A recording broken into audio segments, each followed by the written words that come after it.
Support for Arkansas Week provided by the Arkansas Democrat-Gazette, the Arkansas Times, and Little Rock Public Radio. Hello again, everyone. Thanks very much for being with us. The 95th Arkansas General Assembly is upon us. The regular session now a week old. And, of course, the preparations began months ago. They never actually end. As every year, the legislature's paramount mission is to approve a budget for the fiscal year to come. But that mission could be a bit more complicated this time around, given some uncertainties, some matters beyond state government's control. For example, what will Washington do to the Medicaid program? Will the state expand health services to new mothers? How much for public education and for the administration's school voucher program? And the governor's agenda for higher ed. Governor Sanders touched on several of those points in Tuesday's State of the State address to the legislature. The results of our first 2 years speak for themselves. Our economy is up. Crime is down. Education is improving. Arkansas is growing. And the state of Arkansas is very, very strong.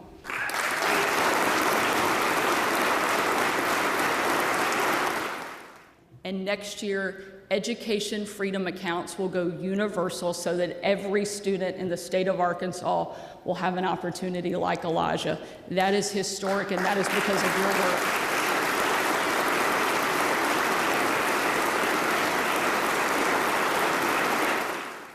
By working together, we have achieved tremendous progress on our K through 12 schools. Education is a lifelong journey, and in this administration, education reform will be as well. This session, we will ban cell phones in our schools from bell to bell so that our kids are not distracted in the classroom or out of it, and we will break the cycle of mental health crisis facing our students.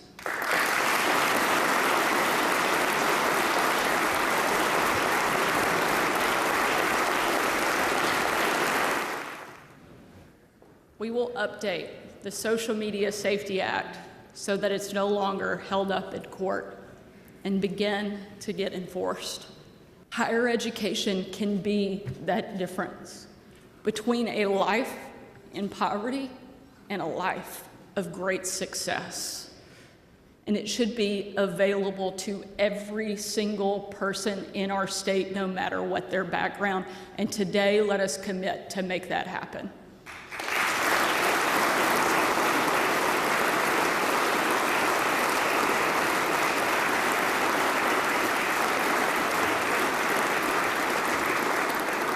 Today, I'm announcing my plan to improve our state's higher education system, Arkansas Access. We will make it so that you can submit one application, pay one fee, and use the same application for any state-supported college or university in Arkansas.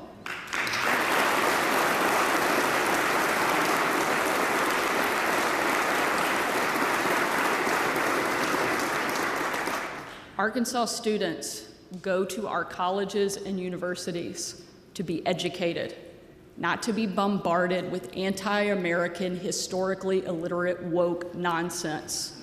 We will make it so that any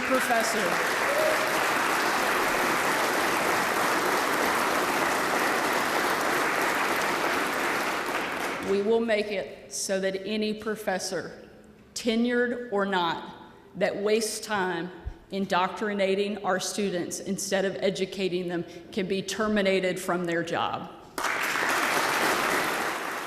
In a moment, some thoughts on Ms. Sanders' program and some possible alternatives from the House Democratic leader. First, we're joined by Representative Matt Brown, Republican of Conway. Sir, thanks very much for coming aboard. Thanks for having me, Steve. Your thoughts on the administration's program? So, first thing, I'm very excited about the things that the governor said in her State of the State address last Tuesday.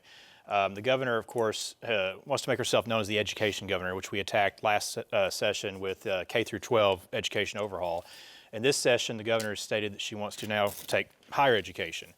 Of course, she mentioned the Arkansas Access Program that she's implementing. I'll be curious to see the legislation on that, and hopefully we can get that passed through the House. One thing that the governor mentioned in her speech, though, that I really appreciated is she mentioned that for so long in this state, we have been trying to do a one-size-fits-all in terms of education. You know, we've told our high school students that you must go to a four-year college if you want to be successful. And I think that's done a big disservice to our students because, number one, not every kid is cut out for a four-year degree. And number two, I think that places a negative emphasis on things such as vocational schools, technical schools, the trades and things like that, the things that really drive our economy. And so one thing that the governor has said that she wants to do with higher education is to expand scholarship access for programs such as technical schools, vocational certificate programs, things of that nature, and also to essentially encourage kids to do that because, as I've told many people out knocking doors and talking to voters, you know, college is all fine and dandy, but people forget that people will pay very good money if their toilets won't flush or their lights don't work, and those are jobs you can't outsource to China. And so I really appreciate the governor's emphasis on that. What is it possible that we are putting all together, or that the legislative and executive are putting too much emphasis on career education, on workforce training, and not enough on a broad general liberal arts approach to education? Well, with full disclosure, I am a liberal arts graduate, so I've been there and done that. But no, I think that, like I said, for far too long in this country, we've placed so much emphasis on college being the only key to success. And what have we gotten from that? We have people coming out of school with degrees and they're getting into a job workforce where they're maybe not qualified for a job or they can't find a job because their degree in art history is not translating into employment.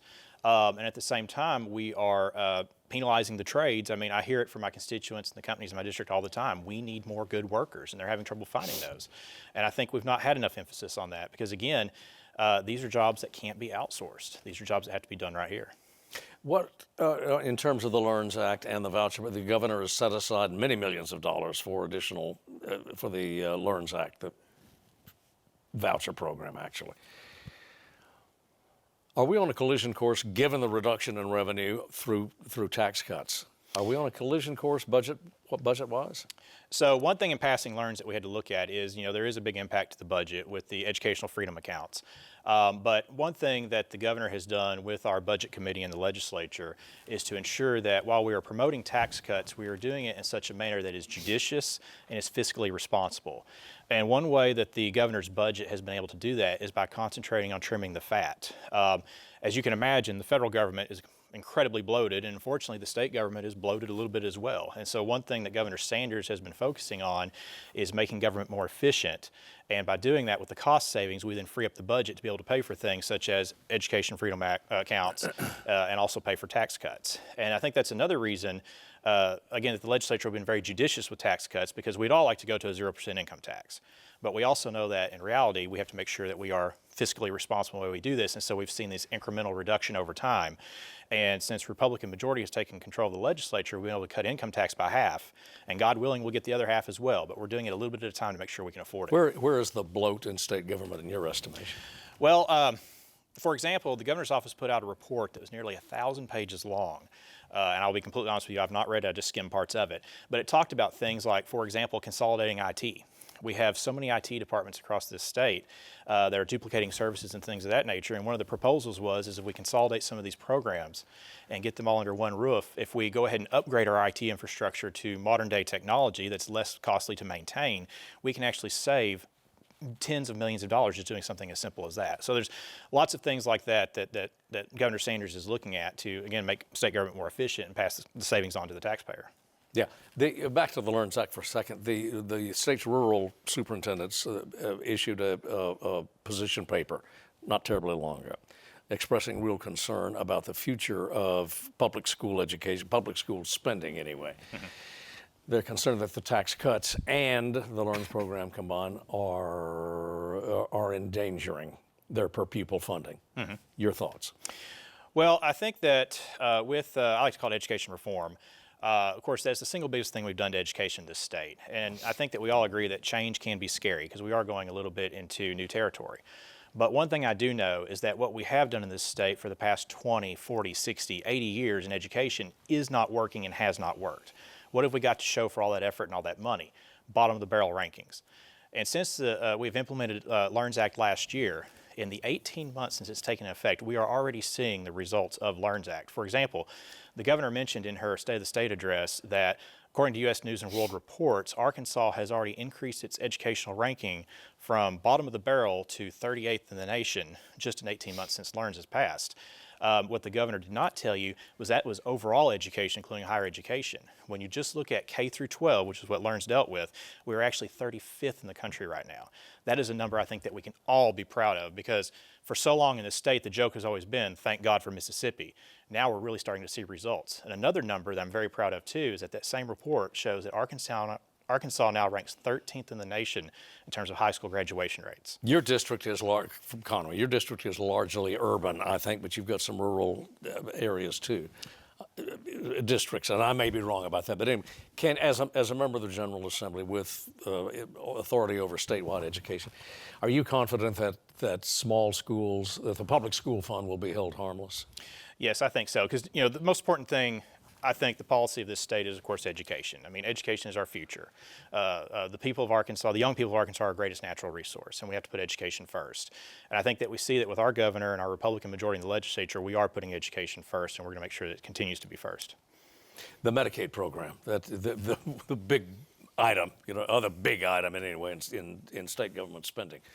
Washington, you have a new administration coming in, and there's the prospect of some significant cuts. For example, block grants.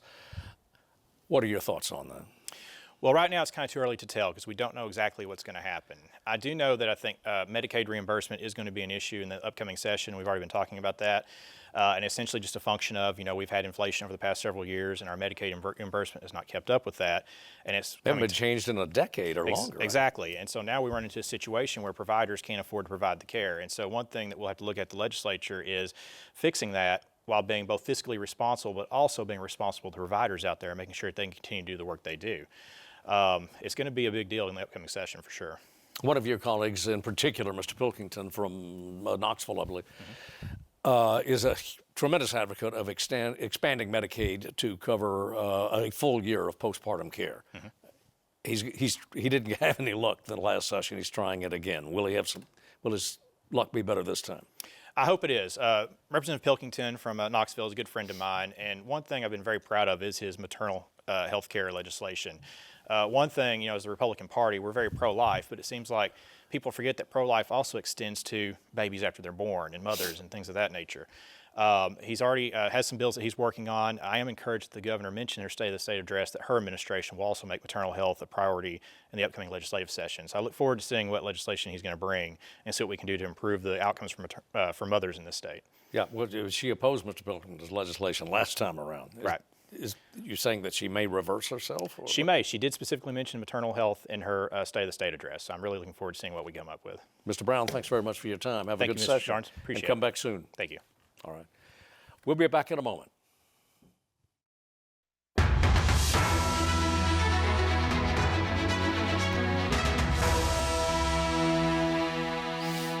And now the loyal opposition. Andrew Collins of Little Rock is leader of the House Democratic Conference. Before we begin, let's take a listen to a little more from Governor Sanders' State of the State address. Education, cost of living, public safety.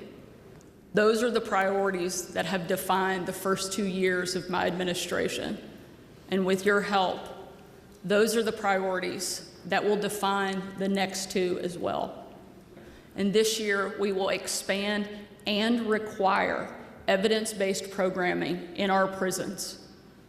And we will make it happen so that we are doing a better job with our state.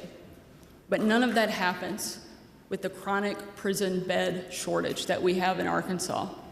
That's why I'm glad that we've worked to open almost 1,500 prison beds at existing facilities, easing the burden on our county jails.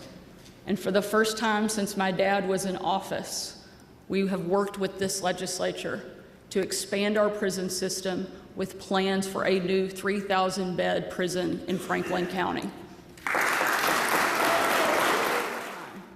Arkansans are struggling with the high cost of groceries, gas, and just about everything else. The good news is that in just a few days, the reckless tax and spend policies of the Biden administration will be over, and we will have President Donald J. Trump back in the White House fighting for every single American.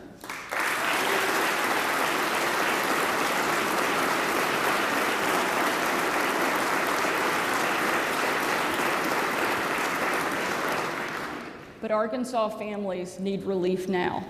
The cost of living is what drove this administration to work with our legislators and cut taxes, not once, not twice, but 3 times. And yes, you will get tired of hearing me say that. But now we're going to focus, after we've been able to reduce the personal income tax by a full percentage point over the last 2 years, we will turn our attention. And our taxes are quickly dropping. And we just released a report on Arkansas Forward Initiative that will save our state at least $300 million and hopefully much more. The budget I introduced this year will control spending increases while making needed investments in priorities like education and maternal health. Representative Andrew Collins, your thoughts? Well, thank you, Steve. I think there are some things in the governor's speech that I agree with, that Democrats agree with, and we look forward to working with her on it. Return of Mr. Trump to the White House? Is that that might not be one of them. There was a lot of rhetoric in there that was incendiary and political, and obviously we don't agree with that. And there are some proposals on the policy side that we just need, I think, more information on, and some I think are going to be problematic and not the direction that we believe we should go as a state.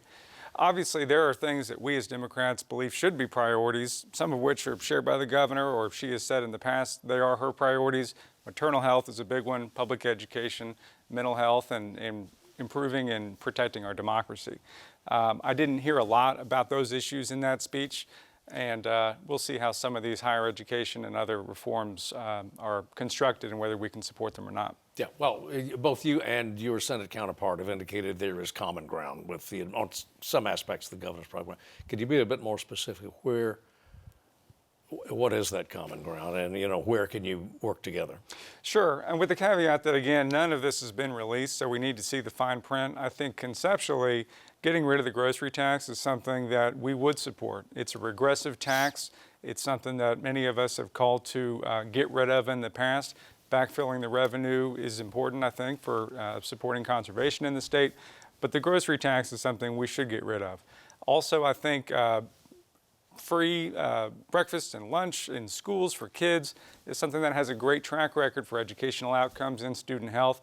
We support that. We support summer EBT. We did support it last time and support the continuation of it.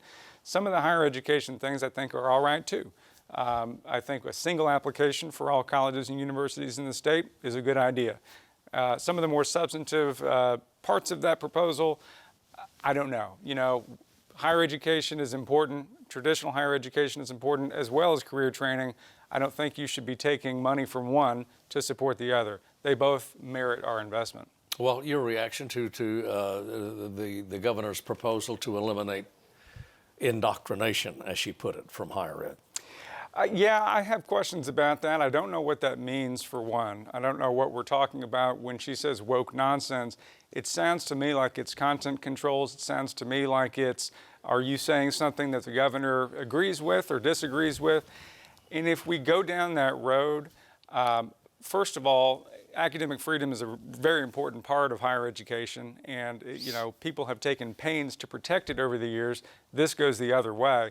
And second, I don't know how we recruit and retain great teachers and build the programs and the kind of higher education infrastructure we want to build to advance Arkansas forward if this is the direction we're going. I don't think it's going to help us improve higher education in the state. Well, in terms of K-12 education, though, the governor has set aside or has requested additional money for the voucher program, the individual accounts.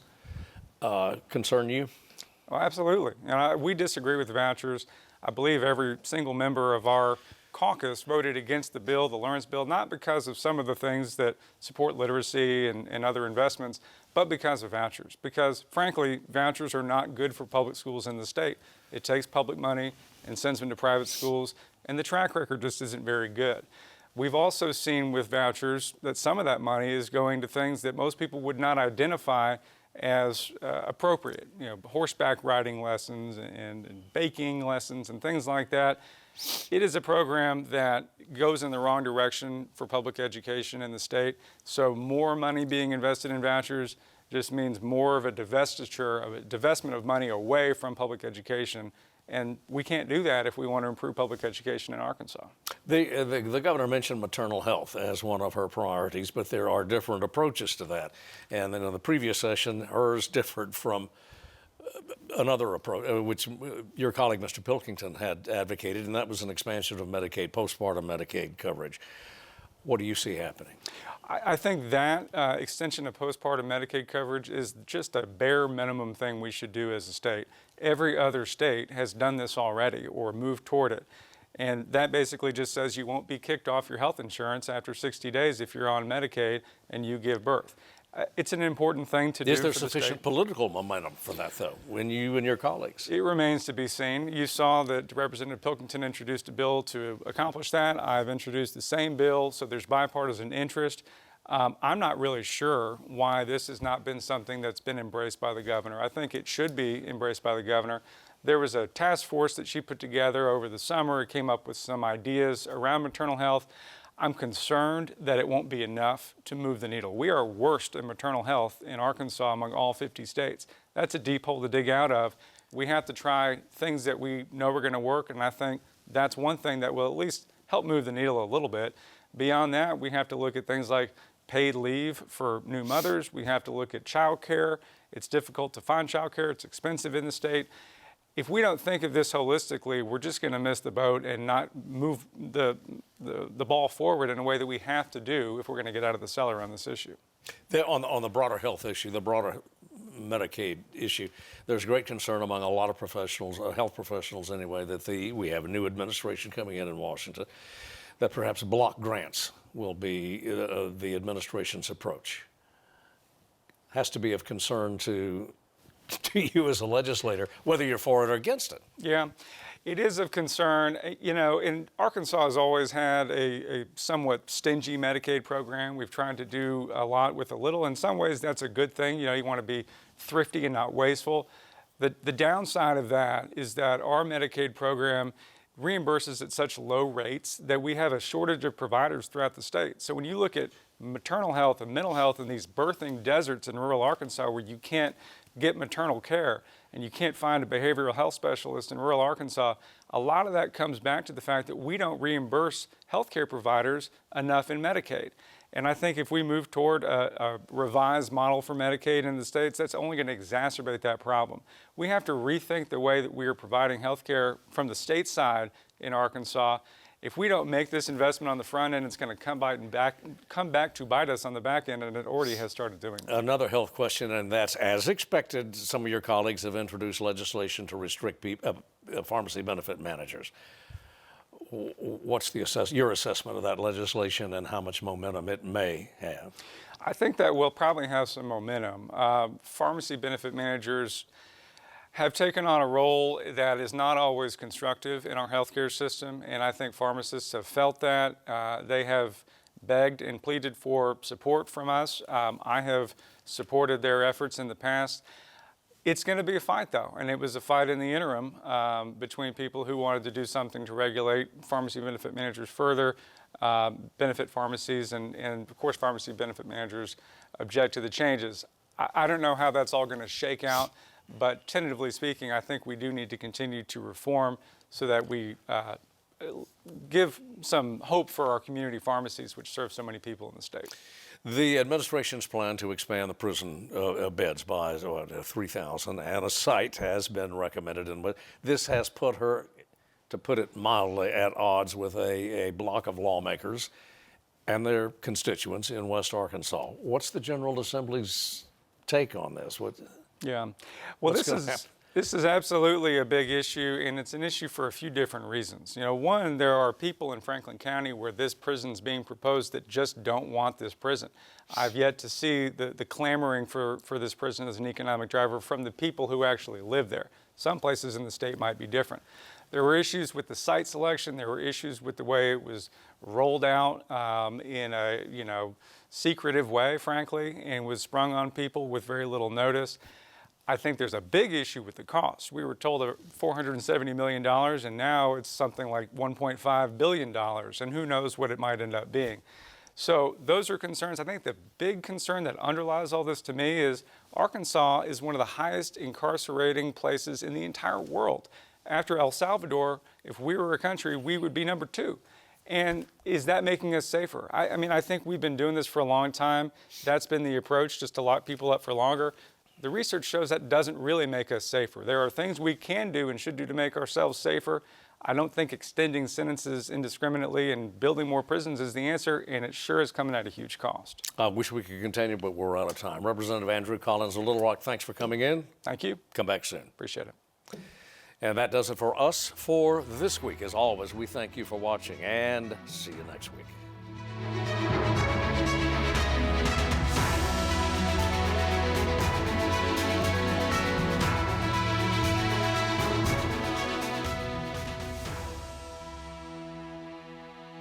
Support for Arkansas Week provided by the Arkansas Democrat Gazette, the Arkansas Times, and Little Rock Public Radio.